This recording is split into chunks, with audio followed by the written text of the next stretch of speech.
صرف 100 سال پہلے ویڈیو کال کا تصور بھی نہیں تھا، لیکن حیرت انگیز طور پہ ویڈیو کال کا پہلا کانسیپٹ 1400 سال پہلے قرآن نے اشارتاً انسانیت کے سامنے رکھ دیا تھا۔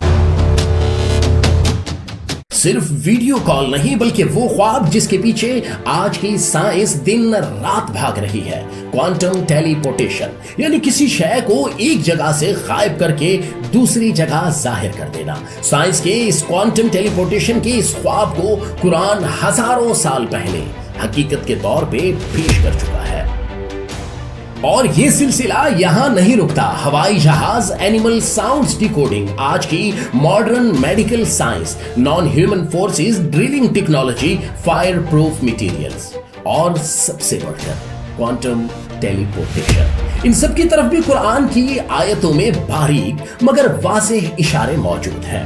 تو خوش آمدید گزشتہ کے نئے ایپیسوڈ میں، کیونکہ کہانی ابھی باقی ہے۔ آئیے قرآن کے ان اشاروں اور بنیادی اصولوں کو ایک ایک کر کے سمجھنے کی کوشش کرتے ہیں۔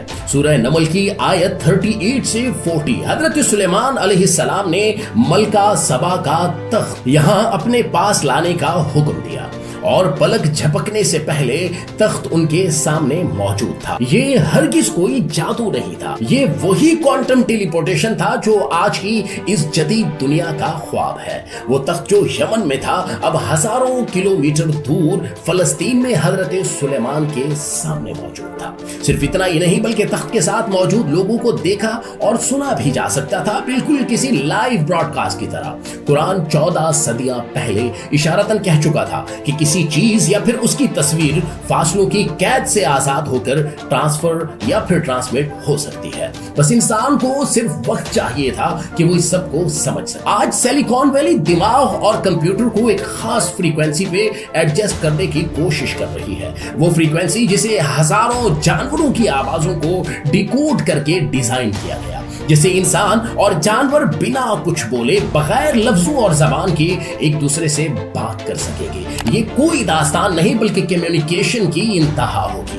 نیورل لنک ٹیکنالوجی کا مقصد جانوروں سے کام لینا ہے۔ بظاہر جانوروں سے کام لینے کا آغاز انسان بہت پہلے کر چکے ہیں۔ پیغام رسائی کے لیے کبوتروں کا استعمال ہو چکا ہے، طوطوں کو بولنے کی ٹریننگ دی جا چکی ہے۔ ہم بہت پہلے سیکھ چکے تھے کہ ایک کیڑے سے ریشم کا کپڑا کیسے حاصل کرنا ہے، کتوں کی زبان سمجھ لی اور جانوروں کی سونگھنے کی حس کو بھی استعمال کر لیا۔ اب سوال یہ ہے کہ نیورل لنک ٹیکنالوجی کا تصور آیا کہاں سے؟ قرآن نے 14 صدیاں پہلے ہدہد پرندے کو ایک انٹیلیجنس ایجنٹ کے طور پہ دنیا کے سامنے پیش کیا۔ صرف اتنا نہیں بلکہ قرآن کہتا ہے کہ سلیمان علیہ السلام چونٹیوں کی بات سن سکتے تھے، پرندوں کی لاجک سمجھتے تھے، ان سے بات کرتے تھے۔ یہ وہ اشارے تھے جن سے نیورل لنک ٹیکنالوجی کا تصور سامنے آیا، اور آج سائنس اس تصور کو حقیقت میں بدلنے کی کوشش کر رہی ہے۔ سورۃ الانبیاء کی آیت نمبر 68 سے 70 میں قرآن بتاتا ہے کہ ابراہیم علیہ السلام کو آگ میں ڈالا گیا، لیکن آگ نے انہیں نہیں جلایا، بلکہ قرآن کا اشارہ سمجھیے گا کہ ان کے کپڑے بھی نہیں جلے۔ ایک بار پھر قرآن دنیا کو اشارتاً بتاتا ہے کہ آگ کا کام جلانا ہے، لیکن اگر اس کی کیمیکل پراپرٹیز یا ارد گرد کے ماحول کو بدل دیا جائے تو آگ بے اثر ہو سکتی ہے۔ 1960 کی دہائی میں نیومیکس اور کیولر جیسے خاص مواد دریافت کیے گئے، تو 20ویں صدی میں سائنس نے قرآن کے اشارے کو سمجھتے ہوئے نیومیکس اور کیولر سے خاص قسم کے فائر ریزسٹنٹ لباس تیار کیے، جو 360 ڈگری سینٹی گریڈ سے 450 ڈگری سینٹی گریڈ تک آگ کی تپش برداشت کر کے انسان کو جلنے سے بالکل محفوظ رکھتے ہیں۔ سورۃ البقرہ میں ہے کہ موسیٰ علیہ السلام اپنی لاٹھی کو پتھر پہ مارتے ہیں، جس سے پانی کے چشمے پھوٹتے ہیں۔